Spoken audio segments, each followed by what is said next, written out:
Okay, well, tihei mauri ora, ko rupehu te maunga, ko hautapu te awa, ko Ngāti Tūmataungi te iwi, ko Dion ho. Salamat pagi from New Zealand. It's an absolute honour to be here supporting this team.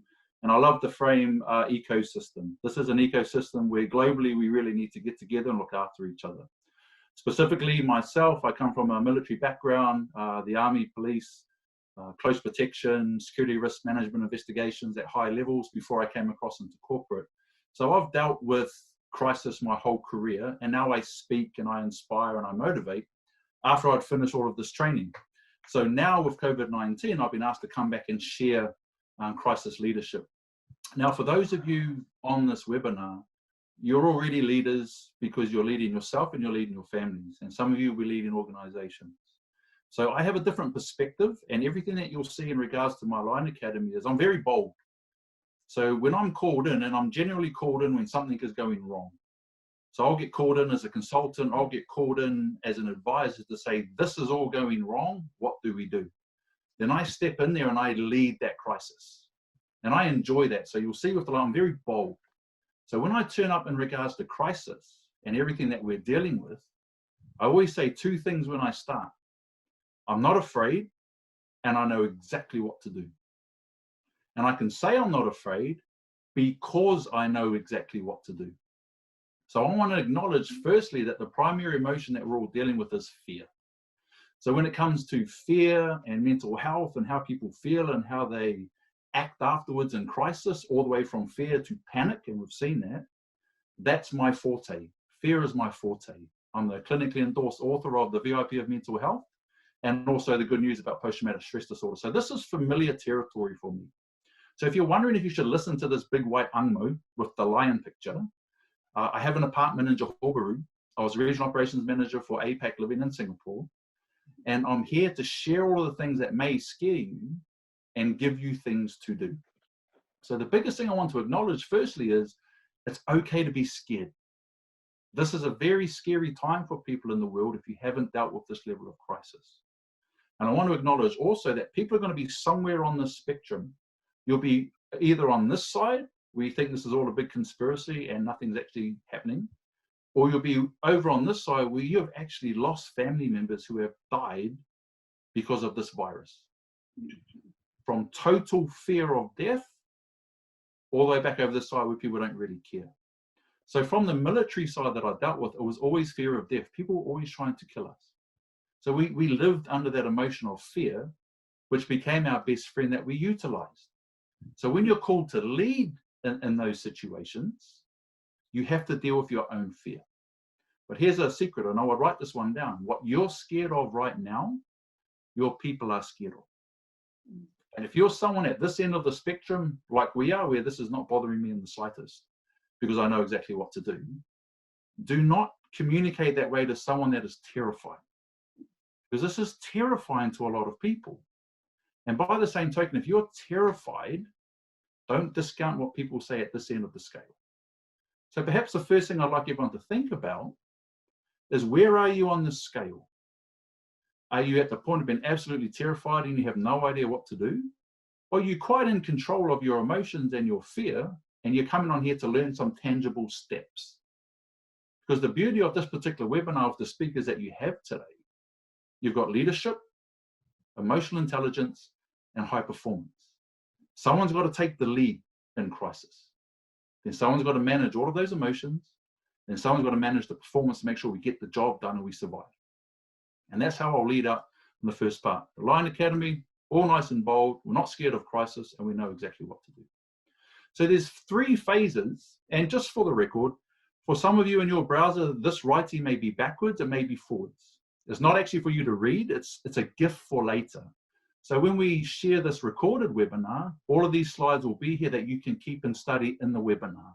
So I don't expect you to be able to see this. I'm just putting it here for the recording, and I will talk through them for you. So the first 3 phases of crisis First phase is just surviving.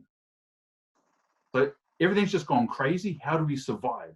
Physically first, and then business-wise. The next phase of crisis leadership is regaining the initiative.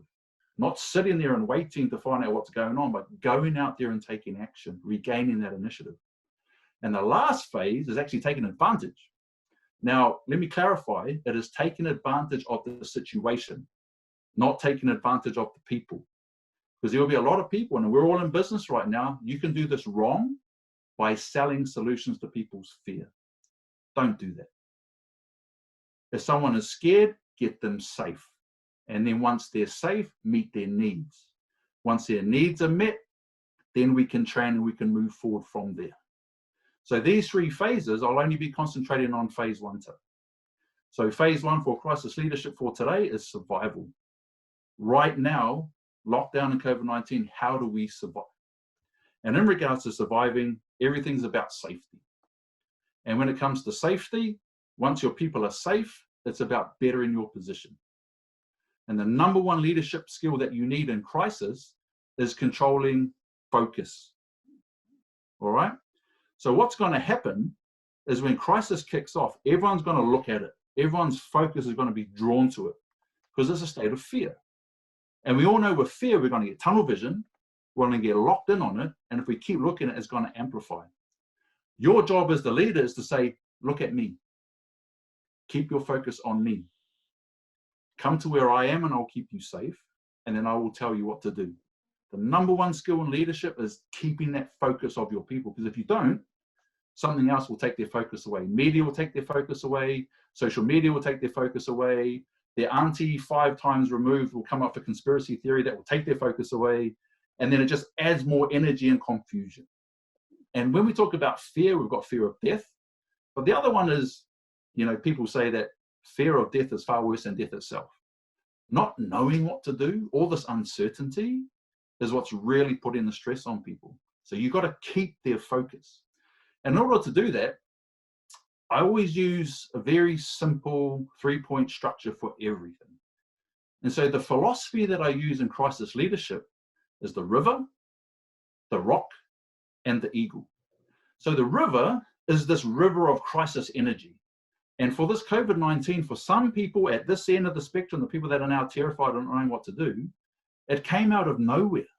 It was like a flash flood that came ripping straight through all of our lives, and it swept a whole lot of people away. And a whole lot of people feel like that. They woke up one morning, their superannuation has decreased in value by up to 30%. They've lost their jobs, they've been locked up at home, they can't pay their bills, and it just swept straight through if you're at this end of the scale. It is a river of energy. For those of us that have seen this coming for a while and heard little things about that, we had positioned ourselves for when this happened. So we would never have any idea what the context is for crisis, but we know that crisis is always coming. The river is always moving. The river of life is always moving. Last crisis was all the bushfires in Australia. And everyone was all over the media and celebrities were coming on board and we lost all these animals. Who's talking about the bushfires in Australia now? Who's talking about all those people that all their houses are burned down in Australia now? They're not. Why? Because the next crisis has come down the river, which is COVID-19. Once we get through this, it will be something else, and it will be something else, and it will be something else. This river will not stop. I want to know, are you safe? And then we go into Maslow. Do you have somewhere to sleep? Do you have enough food? Do you have enough money to pay for food? And then do you have enough money to pay your bills so you can survive? That is the first step if you're a leader of an organization right now. And if you haven't done that, hang up on this webinar and go and do it. And then watch the recording later. You have to do that for your people. You have to say, right, we're in crisis, look at me. Don't look at the river, look at me. And then the last one is the eagle. You got to let the eagles go now. And that will give you vision. You've got to start thinking ahead now. I've already planned out my 2021 posts. So I'll be doing a whole lot of social media posts dated 2021, looking back on where we are now. Who did what, who didn't. Because I've always set the eagles free on that vision because we've got to have somewhere else to go. Otherwise, we will stay right here. Okay? So my energy is quite strong. I try and tone it down for the Asian market because I can scare some people. But I'll tell you what, they're already scared. So you have to show strength stronger than what they're scared of. None of this scares me. So let's look at those 10 steps. These are the first 10 steps that you do in phase 1. And you can watch the recording, and we'll share all of this with you later. You can go for it in depth or as a workshop later. So I would just ask everyone that's watching this, just take a deep breath and breathe out. Okay, that's Dion being the lion and making a lot of noise and showing the strength of this energy. All right. So when I walk in and I start saying, right, listen up, this is what we're going to do, people listen. All right. So I don't care what they're saying on the news, and I don't care what they're saying now. Right now, this is what we are going to do. So this is what we're going to do. We're going to look at these 10 steps. So the first one is you have to be that rock in the river as the leader. You have to go out to all your people and say, this is scary. I acknowledge that it's scary, but I know exactly what to do. Where is everyone? Are you okay? What do you need? And that's the VIP of mental health. What is their identity? They're your people. What is their value to you? It better be very, very high. What is your purpose to those people? Keep them safe in phase 1. The next part is we must use the river's energy to control that focus. Now, every time that there is a media release, it shifts focus back to this crisis river. So every time someone comes out and says, latest studies have said, the latest update, this is how many people have got COVID-19. This is how many, it's shifting your people's focus back to that river. Every time that happens, you use that to bring focus back to yourself. Hi team, I just saw the latest update by the Prime Minister. How that relates to us is this. Use that energy to bring focus back to yourself. You've got to be that rock. We're still in this river, all right? The next one is you've got to keep the river in context of everything else that's going on in people's lives. Right now, there are people that COVID-19 does not affect at all. Not interested in hearing about it. They're carrying on quite nicely. And for other people, all their focus is in on this. When the energy starts dying down a little bit, bring the focus out with your people. Touch base with them. Is everyone okay? Great. Right. So give me some positives. Start shifting that focus away. Widen that vision. Why? Because we're in a state of fear. We have tunnel vision. We've got to widen that vision to break that tunnel vision. Start looking and listening in positive places. Anything negative will drive their focus straight back to that river. In a military concept, if there's a whole lot of people shooting on this side, if someone's dealing with that side, you don't sit there and watch what's going on. You check the other side and you're watching the other flank. So while everyone's focusing on COVID-19, half of my team, my Eagles, they're gone. They're way over the other side. We're securing contracts with other people. We're creating more content. We're already working with other people because I'm the only one out there that's making noise in my space. I've stood up as a crisis leader straight away and said, right, this is what we're going to do. My team's already at phase 4. They're off as part of this. So if you don't shift the focus and you don't widen that vision, people stay stuck in this river. And has anyone ever stood at somewhere high and felt that feeling of sort of, wanting to sort of leap and fly? That's what this crisis thing will do. It'll try and bring your attention. The next thing is, as this river comes through, and this webinar is a great example, is look for all of those jewels of opportunity, those jewels of relationship, those jewels of networking, those jewels of content, those jewels of ideas, all of these things that have been uncovered by this river. I would not have met Intan or Dirk if COVID-19 river didn't wash through and pop up these 2 diamonds. I already knew Nurse, she was already a diamond, so when she rang me, I just said yes, and I didn't even know what I was doing yet. Because that is a relationship that we have.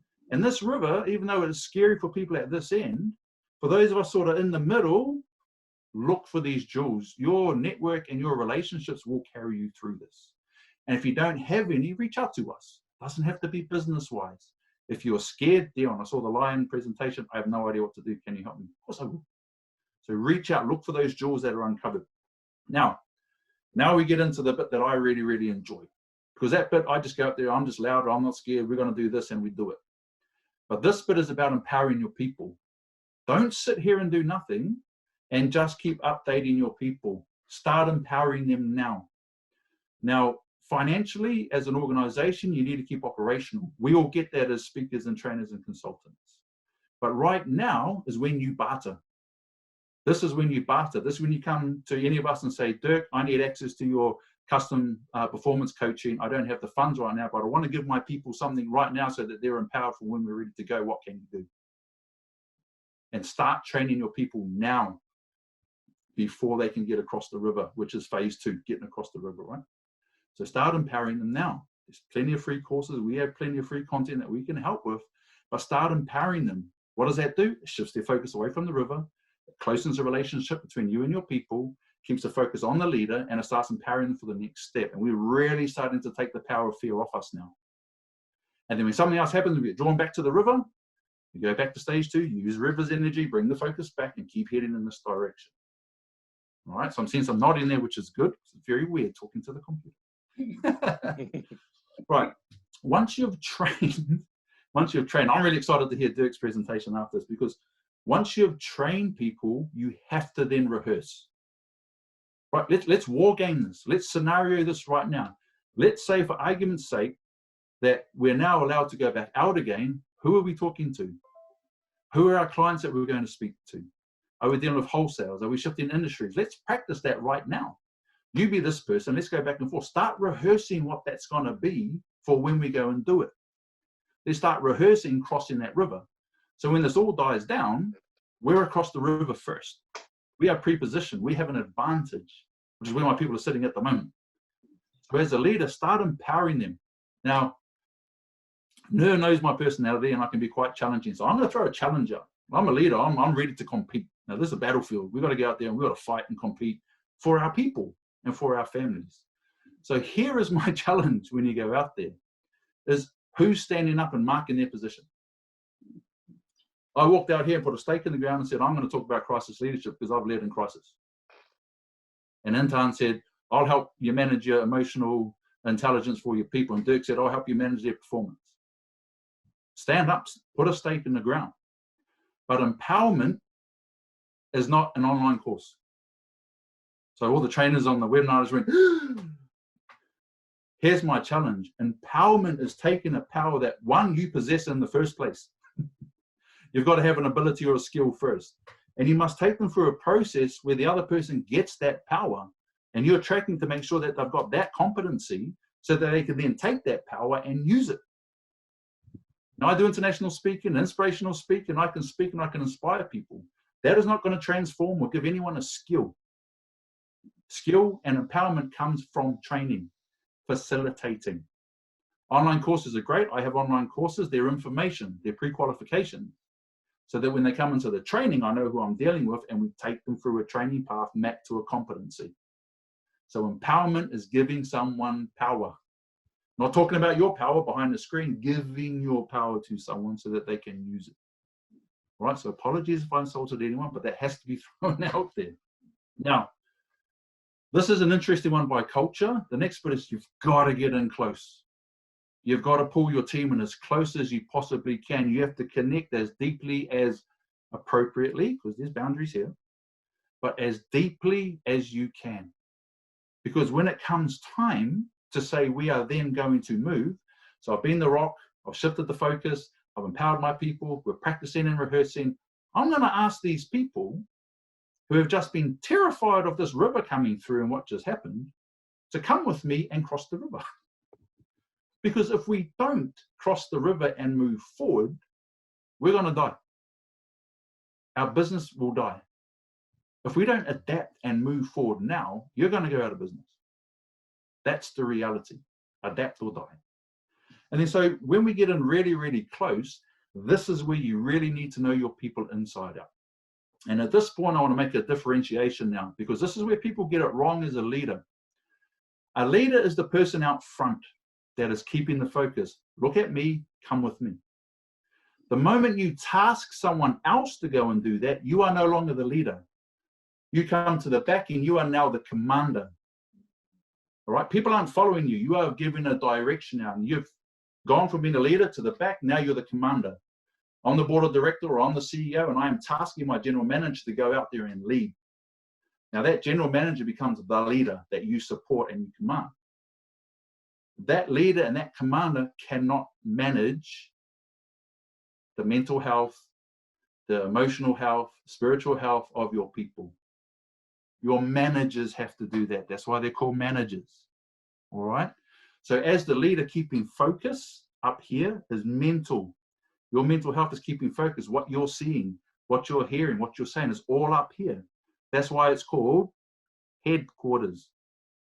That's where the leaders are, headquarters up here, leading, commanding, keeping us moving. The managers, they manage this. And this is where someone like me as the leader then hands that over. This is how you keep safe in phase one. This is how you get ready to move. And I'm all ready to move. Now my manager will take over, looking after our people. In the military, it's the same. The section commander is in charge. The 2IC looks after the welfare of the team.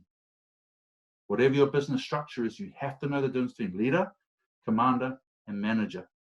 Don't mix those up. Crisis is no time to be vulnerable when you're leading. You can be vulnerable when you're managing. You can say as a manager, I'm scared too, and I'm worried about my family. My mother is immune deficient. This is her normal life. So of course I'm concerned for my mum, but I can't manage it because I'm leading. My sister manages that.